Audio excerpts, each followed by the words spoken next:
سن 750 عیسوی میں عباسی خلافت قائم ہوئی اور اسی سال بغداد کو اس عظیم سلطنت کا دارالحکومت بنا دیا گیا۔ یہ وہ دور تھا جب بغداد صرف ایک شہر نہیں بلکہ پوری اسلامی دنیا کا مرکز بن چکا تھا۔ بغداد علم، طاقت اور تہذیب کی علامت تھا۔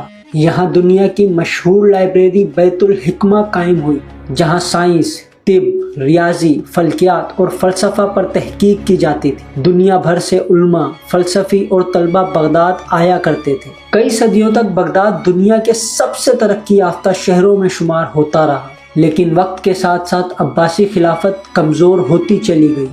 خلیفہ محض نام کا حکمران رہ گیا، جبکہ اصل طاقت وزیروں اور درباریوں کے ہاتھ میں چلی گئی۔ فوج کمزور ہو گئی اور اندرونی اختلافات بڑھتے چلے گئے۔ اسی دوران مشرق میں ایک بے رحم طاقت ابھر رہی تھی اور یہ طاقت تھی منگول سلطنت کی بنیاد چنگیز خان نے رکھی تھی، جس نے ایشیا کے وسیع علاقوں کو فتح کر لیا تھا۔ اس کی وفات کے بعد اس کے پوتے ہلاکو خان کو حکم دیا گیا کہ وہ مغرب کی طرف پیش قدمی کرے اور تمام طاقتور ریاستوں کو منگول سلطنت کے تابع کرے۔ ہلاکو خان ایک بے رحم فاتح تھا۔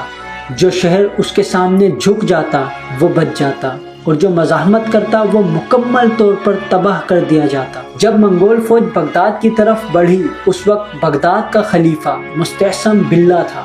اس نے منگول خطرے کو سنجیدگی سے نہیں لی، نہ مضبوط فوج تیار کی، نہ شہر کی قلعہ بندی مضبوط کی، اور نہ ہی پڑوسی ریاستوں سے مدد حاصل کی۔ جنوری 1258 میں منگول فوج نے بغداد کا مکمل محاصرہ کر لیا، اور دیکھتے ہی دیکھتے چند ہی دنوں میں شہر کی دیواریں ٹوٹ گئیں اور منگول فوج بغداد میں داخل ہو گئی۔ اس کے بعد تاریخ کا ایک سیاہ ترین باب شروع ہوا۔ تقریباً 7 دن تک بغداد میں قتل عام جاری رہا۔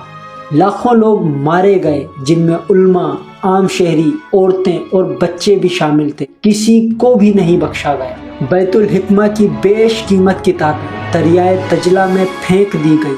کہا جاتا ہے کہ دریا کا پانی سیاہ ہو گیا کیونکہ ہزاروں کتابوں کی سیاہی اس میں گھل گئی تھی۔ خلیفہ مستعصم کو گرفتار کیا گیا اور منگول روایت کے مطابق اسے زمین پر خون بہائے بغیر قتل کر دیا گیا۔ یوں عباسی خلافت کا عملی طور پر خاتمہ ہو گیا۔ بغداد، جو صدیوں تک علم اور تہذیب کا مرکز تھا، ایک ویران شہر بن چکا تھا۔ یہ واقعہ ہمیں یہ سبق دیتا ہے کہ اگر علم کے ساتھ طاقت نہ ہو اور طاقت کے ساتھ حکمت نہ ہو تو عظیم ترین تہذیبیں بھی مٹ جاتی ہیں۔ بغداد آج بھی تاریخ کا وہ دردناک باب ہے جو ہمیں غفلت اور کمزوری کی قیمت یاد دلاتا ہے۔